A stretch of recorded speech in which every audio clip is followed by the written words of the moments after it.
Hai, Assalamualaikum, anda bersama saya Farah dan mari kita lihat apakah berita dari dalam dan luar negara dalam arena teknologi yang menarik sepanjang minggu lalu. Baiklah, dimulakan dengan berita pertama. Pada minggu lalu, siri iPhone 15 telah bermula diperkenalkan di pasaran dan kini telah muncul laporan daripada pemilik iPhone 15 Pro dan Pro Max yang telah merungut tentang isu pemanasan melampau. Tapi menurut Ming Chi Kuo, isu ini bukanlah disebabkan oleh chip A17 Pro tetapi disebabkan penggunaan kerangka titanium oleh Apple dan sistem penyejukan yang tidak begitu baik untuk menyebarkan haba. Malah Apple turut mengesahkan perkara ini dan akan menyediakan kemaskini perisian iOS untuk mengatasi masalah ini dalam masa terdekat. Masih lagi dalam berita Apple, setelah diuji dengan DxO Mark, iPhone 15 Pro Max dilihat telah menduduki tangga yang kedua membelakangi peranti Huawei P60 Pro. Selain itu, Apple juga dilaporkan turut akan membawakan chip A17 dan bukanlah A17 Pro kepada iPhone 16 dan iPhone 16 Pro. Menurut Apple, ia dikatakan akan hadir dengan chip rekaan khas untuk dua model iPhone biasa ini. Chip ini juga dikatakan menggunakan rekaan 3 nanometer binaan TSMC dan proses yang lebih murah berbanding A17 Pro. Jika ini berlaku, ia adalah kali pertama Apple membangunkan chip khusus untuk iPhone model biasa yang bukan Pro. Seterusnya, Paynet juga telah mengeluarkan kenyataan rasmi mengenai charge transaksi DuitNow QR yang bakal dikuatkuasakan pada 1 November kelak. Antara bank yang menyatakan tidak akan mengenakan charge transaksi berkenaan adalah Maybank, Public Bank, Hong Leong Bank dan RHB Bank. Kita teruskan lagi dengan berita Menteri Kerja Raya secara rasminya telah memperkenalkan sistem kutipan tol secara pembayaran terbuka yang menyokong 11 lebuh raya. Dengan ini, orang ramai dah boleh membuat pembayaran tol bukan sahaja dengan kad Touch and Go tetapi boleh juga dengan kad debit, kad kredit dan juga kad prabayar yang mempunyai logo MyDebit, Visa ataupun Mastercard. Beralih kepada berita seterusnya, buat anda yang belum tahu, pada tahun 2016, misi OSIRIS-REx dilancarkan. Ia adalah untuk mengumpulkan sampel asteroid 101955 Bennu. Dan setelah 7 tahun dilancarkan, akhirnya sampel asteroid telah pun sampai ke bumi pada 25 September lepas. Selain itu, DJI Mini Pro 4 telah pun diperkenalkan secara rasminya. Antara penambahbaikan yang dibuat adalah drone ini dilengkapi dengan sistem pengesanan halangan dan laluan penerbangan yang boleh mengelak dari semua arah termasuklah sisi, bawah, hadapan dan belakang. Ciri True Vertical Shooting dan kemampuan masa penerbangan pula lebih lama mencapai 45 minit dengan sekali pengecasan. Harga yang dijual di Malaysia bermula daripada RM3,399 dan meningkat sehingga RM4,899 sebuah. Seterusnya, Meraki Group telah pun melancarkan kenderaan pertanian swapadu pertama iaitu RACE yang merupakan keluaran pertama di Malaysia. Ia boleh melakukan tugas di ladang tanpa campur tangan manusia secara automatik. Ia juga boleh melakukan tugasan semburan di ladang dengan jarak 12 meter, tangki cecair 500 liter dan mendaki permukaan cerun sehingga 30 darjah.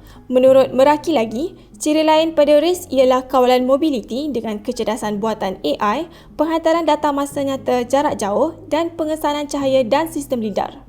Beralih kepada berita telekomunikasi pula, LG mengumumkan kejayaan mereka dalam menghantar data 6G pada frekuensi terahertz sehingga jarak 500 meter. Ini memintas rekod 320 meter yang mereka catatkan tahun lalu di Berlin. Kejayaan kali ini membuktikan teknologi 6G terahertz ini boleh digunakan di dunia sebenar kerana jarak pemancar yang optimum di dalam kawasan bandar iaitu 500 meter antara satu sama lain. Dengan teknologi ini, bukan sahaja data yang lebih pantas boleh dinikmati, tetapi mengurangkan lagi lengah masa yang membolehkan sistem AI serta swapandu yang lebih terperinci di masa hadapan. Masih lagi di berita telekomunikasi, U-Mobile dilihat menawarkan kelajuan muat turun terpantas berbanding pesaing lain. Ini berikutan dengan laporan terbaru dari OpenSignal berkaitan dengan perkhidmatan telekomunikasi di Malaysia dan data yang dikutip bermula 1 Jun sehingga 20 Ogos 2023 lepas. Mengikut data yang ditunjuk, U-Mobile menawarkan kelajuan muat turun mencapai 39.4 Mbps dan kadar muat turun mencapai 9.9 Mbps. Di samping itu, U-Mobile juga dilihat menawarkan sokongan akses internet 5G yang lebih meluas berbanding lain. Beralih kepada berita pelancaran pula, Xiaomi Malaysia telah pun melancarkan dua peranti mercu mampu milik mereka iaitu Xiaomi 13T dan 13T Pro. Kedua-dua peranti ini menggunakan chip MediaTek Dimensity 9200 Plus dengan teknologi kamera Leica turut disertakan seperti siri Xiaomi 13. Xiaomi 13T Pro ini dijual pada harga bermula RM2,499 dan meningkat sehingga RM3,499. Manakala Xiaomi 13T dijual pada harga bermula RM1,799 sehinggalah RM1,999. Selain itu, Xiaomi juga melancarkan jam pita Wear OS pertama mereka iaitu Xiaomi Watch Pro 2. Ia dilengkapi dengan skrin AMOLED bersaiz 1.43 inci dan dijana dengan chip pemprosesan Snapdragon W5 Plus Gen 1 dan dipadankan dengan memori 2GB RAM dan storan dalaman 32GB. Jam ini dijual pada harga RM1,199 tetapi masih tiada tarikh jualan lagi buat masa ini. Redmi Pad SE juga turut dilancarkan dan ia menggunakan Snapdragon 680. Ia turut dipadankan dengan memori 8GB RAM dan storan dalaman sehingga 128GB. Kamera belakang pula 8MP dan kamera swafoto 5MP. Selain itu, bateri tablet ini juga besar iaitu sekitar 8000 mAh tetapi dengan pengecasan 10W sahaja.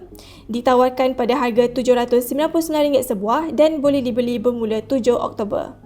Untuk berita aplikasi pula, aplikasi X Pro ataupun dikenali sebagai TweetDeck telah pun dikemas kini supaya lebih mirip kepada X versi web dan juga aplikasi telefon pintar. Bahagian home kini memperlihatkan ciapan dalam kategori For You dan Following dan tab notifikasi pula terdapat tab tambahan berasingan untuk semua seperti Verified dan Mention. Topik terakhir untuk minggu ini, Meta telah pun memperlihatkan sokongan penyuntingan gambar berasaskan AI. Melaluinya, pengguna boleh menambah kesan penuras pada gambar atau melakukan penyuntingan lebih meluas seperti mengubah latar belakang gambar. Meta juga mengumumkan sokongan untuk menghasilkan image AI yang hadir terbina terus pada Meta AI. Melaluinya, pengguna boleh menghasilkan ataupun menjanakan gambar berasaskan teks dan ia percuma untuk digunakan. Meta juga telah memperkenalkan Meta Quest 3 secara rasminya di Amerika Syarikat. Ia bukanlah sekadar sebuah set kepala realiti maya tetapi juga boleh digunakan dalam mod realiti gabungan secara berwarna. Rekaan Quest 3 adalah lebih nipis tahun ini kerana menggunakan sistem lensa pancake. Ia juga menggunakan chip Snapdragon XR2 Gen 2 dan mempunyai 8GB RAM dan storan sehingga 512GB. Meta Quest 3 ini dijual pada harga sekitar RM2,354 untuk 128GB sehingga RM3,060 untuk 512GB. Baiklah, sekian sahaja berita daripada saya. Semoga kita berjumpa lagi pada masa akan datang. Bye!